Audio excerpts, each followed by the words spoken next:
What kind of cheese is used in England's famed cheese rolling competition? What kind of cheese is used in England's famed cheese rolling competition? Now I'll give you 4 options and you try and guess which one from these 4 options that you think is the correct answer for the question. And here is a list of the options. The first option is Brie. The second option is Double Gloucester. The third option is Blue Stilton. And the last option is Emmental. So from these 4 options, what do you think? Which one is the correct answer for the question?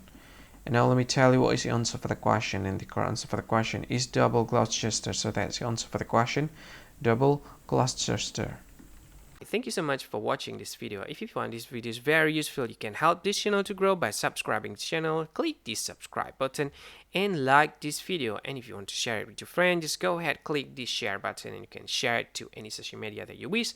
And if you want to comment in this video, just go ahead, find comment section and comment. Say whatever you want in it. I think that's all of it. Thank you so much for watching this video and see you again in another video. Bye bye.